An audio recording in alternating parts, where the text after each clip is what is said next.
مليئة الأجسام، قصيرة الأرجل، تمشي وهي تتمايل بطريقة غريبة ومضحكة، الأمر الذي جعلها محببة لدى الناس.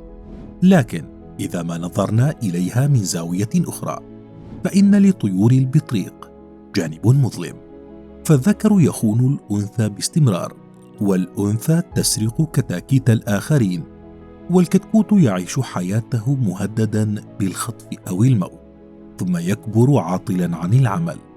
ولديهم نظام تدفئة غريب، لدرجة أنهم يأكلون الثلج في درجة 40 تحت الصفر لتبريد أجسامهم.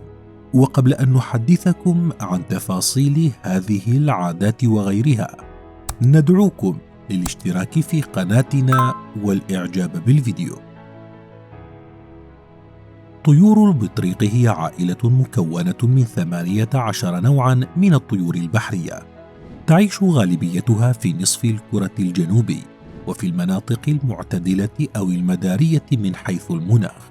تشمل البطاريق الزرقاء الصغيرة في كل من أستراليا ونيوزيلندا، وطيور بطريق الإمبراطور المهيب في أنتاركتيكا، وطيور البطريق الملكية، والبطريق الإفريقي المهدد بالانقراض، بالإضافة إلى بطريق غالاباغوس الوحيد الذي تم العثور عليه شمال خط الاستواء.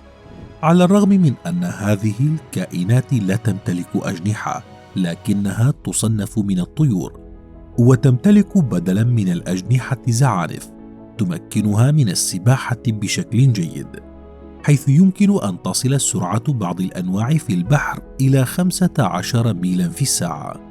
يساعد لون البطريق المميز والمكون من الأسود والأبيض على التمويه بشكل كبير خلال بحثه عن الطعام والهروب من الحيوانات المفترسة.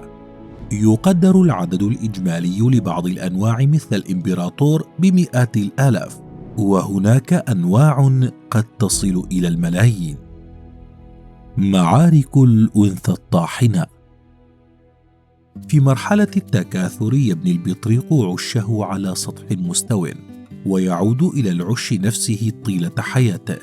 يفرخ الزوجان بيضة واحدة سنويا.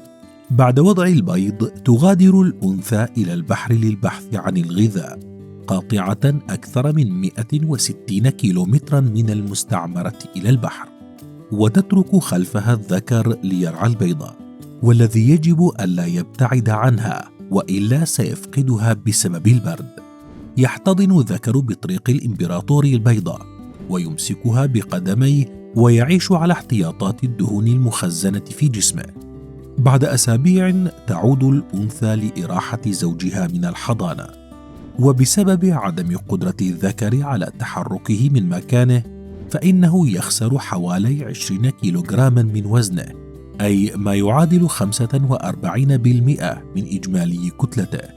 وبسبب السلوك الخاطئ أو انعدام الخبرة في فترة الحضانة، فإن معدل نفوق البيض والكتاكيت يتراوح من 40 إلى 80%، وذلك إما بسبب هجران البيض أو الافتراس أو الظروف المناخية.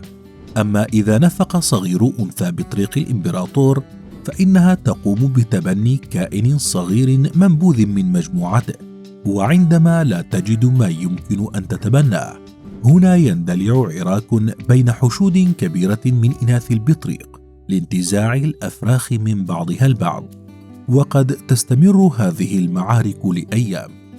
هناك تصور لدى الناس أن طيور البطريق كائنات جديرة بالحب، أي أنها تكتفي بشريك واحد طيلة حياتها.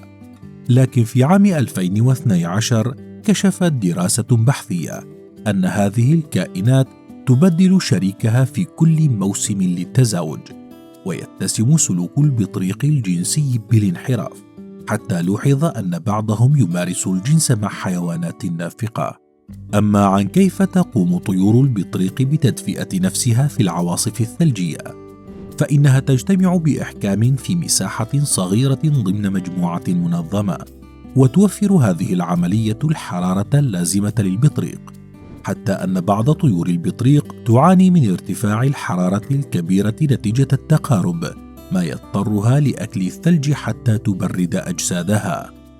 تعاني طيور البطريق اليوم من عدة تحديات قد تؤدي في النهاية إلى انقراض أنواع كثيرة، وذلك بسبب التغيرات المناخية الكبيرة بما في ذلك الاحترار العالمي الأخير، كما أنها تعاني من نفاذ الأسماك بسبب الاستهلاك البشري لها.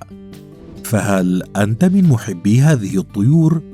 وما رأيك بعاداتها الغريبة المتعلقة بالتزاوج والتكاثر؟